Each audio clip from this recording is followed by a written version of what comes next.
Hello students, Simarjeet Bhatia tutorials में आपका स्वागत है। और आज हम स्टूडेंट्स देखने जा रहे हैं डेटा इंडिपेंडेंस। तो स्टूडेंट्स, डेटा इंडिपेंडेंस समझने से पहले आपको तीनों लेवल जो है डीबीएमएस सिस्टम आर्किटेक्चर है उसको समझना होगा। तो अगर आपने प्रीवियस ट्यूटोरियल मेरा चेकआउट नहीं किया है, डीबीएमएस सिस्टम आर्किटेक्चर पे मैंने 3 लेवल आर्किटेक्चर पे एक वीडियो ट्यूटोरियल बनाया था, आप उसको पहले चेकआउट करें तो आपको ईजिली समझ में आ जाएगा। सो स्टूडेंट्स, डेटा इंडिपेंडेंस समझने के पहले मैं तीनों लेवल एक बार ड्रॉ कर देता हूँ। सबसे पहला लेवल जो मैंने सिस्टम आर्किटेक्चर में आपको समझाया था वो ये था एक्सटर्नल लेवल। एक्सटर्नल लेवल, उसके बाद है आपका कंसेप्चुअल लेवल,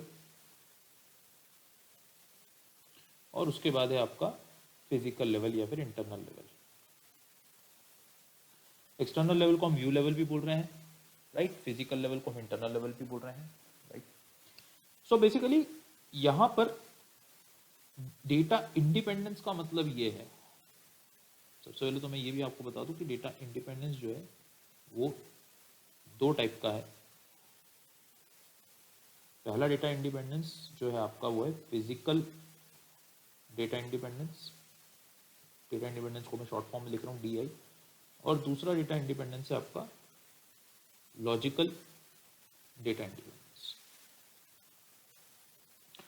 तो फिजिकल डेटा इंडिपेंडेंस का मतलब ये है कि अगर बाय चांस मैं एज अ डेटाबेस डिजाइनर या मैं एज अ फर्म या मैं as a stakeholder physical level पे, यानी कि इस लेवल पे मेरा पूरा का पूरा जो स्ट्रक्चर है, मेरा पूरा का पूरा जो लेवल है, मैं उसके अंदर कुछ चेंजेस करता हूं तो उसका इफेक्ट मेरे कंसेप्चुअल लेवल पे नहीं होना चाहिए, नहीं होना चाहिए।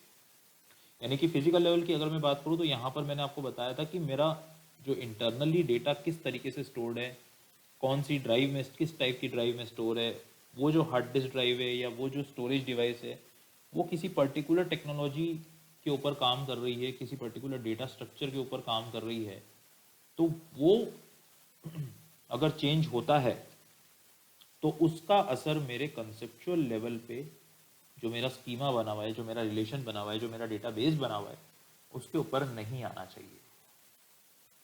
अगर ऐसा नहीं होता है तो इसे हम फिजिकल डेटा इंडिपेंडेंस बोलेंगे।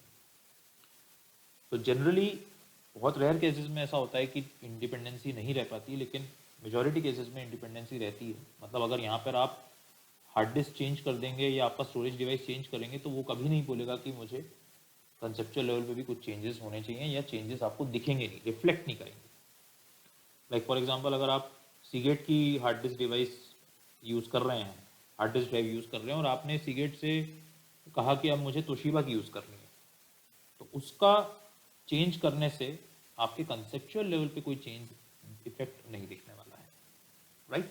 तो इसे हम फिजिकल डेटा इंडिपेंडेंस बोल रहे हैं, जो कि बहुत ही ईजी होता है अचीव करना, बिकॉज आपको कुछ भी नहीं करना है, अगर आप चेंज भी कर देंगे तो आपको रिफ्लेक्ट नहीं करेगा, राइट।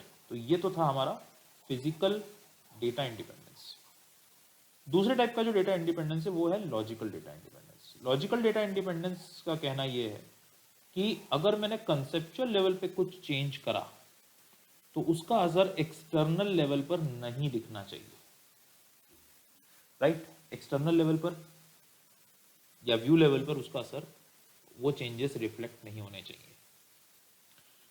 तो कंसेप्चुअल लेवल यानी कि जो डेटाबेस डिजाइनर ने जिसको डिज़ाइन किया है एसआरएस रिक्वायरमेंट्स को देखकर, एसआरएस रिक्वायरमेंट्स में मैं भी डिटेल में नहीं जाऊंगा तो आपको उसको चिंता करने की ज़रूरत नहीं है, लेकिन जो आपका डेटाबेस का जो डिज़ाइन है वो इस लेवल पर है, और अगर आप कुछ चेंज इस लेवल में करते हैं अपने डेटाबेस डिज़ाइन में तो उसका असर यहाँ पर आपको एक्सटर्नल लेवल पर नहीं दिखना चाहिए। इस पर्टिकुलर डेटा इंडिपेंडेंस को it is very hard to achieve, very hard.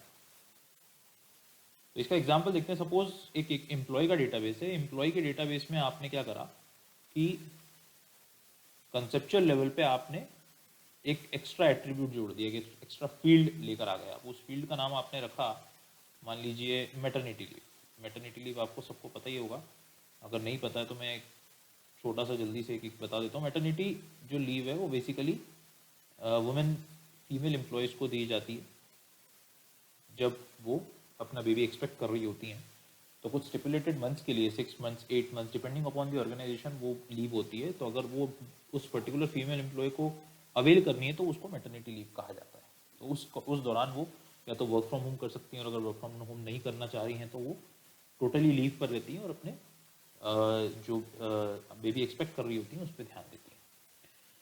तो अगर इस फील्ड को मान लीजिए इस इंक्लूड कर लिया गया, तो इसका रिफ्लेक्शन एक्सटर्नल लेवल पे आपको दिखेगा ही दिखेगा, क्योंकि ये फील्ड है, ये नई फील्ड है, तो कहीं ना कहीं एक्सटर्नल लेवल पे भी आपको ऐसे चेंजेस करने पड़ेंगे जिससे कि वो एम्प्लॉई जो है जब मैटरनिटी लीव के लिए अप्लाई करेगी तो वो ऑब्वियस सी बात है उसको आपके फ्रंट एंड पे या उसको स्क्रीन पे तो दिखाना ही पड़ेगा, तभी तो वो अप्लाई कर सकती है। अगर आपका पूरा ऑटोमेटेड सॉफ्टवेयर चल रहा है एम्प्लॉय पेरोल सिस्टम का, तो वहाँ पर मैटरनिटी लीव को कहीं ना कहीं रिफ्लेक्ट करवाना पड़ेगा। दैट इज़ वाई ये चीज़, ये डेटा इंडिपेंडेंस जो है logical data independence, it is very difficult to achieve, right. तो ये थे students type of data independence, right. ऐसे ही और ट्यूटोरियल्स अगर आप पढ़ना चाह रहे हैं, वीडियो ट्यूटोरियल्स पढ़ना चाह रहे हैं, तो प्लीज़ मेरे चैनल को सब्सक्राइब करें, इसे शेयर करें। So thank you students, thank you very much.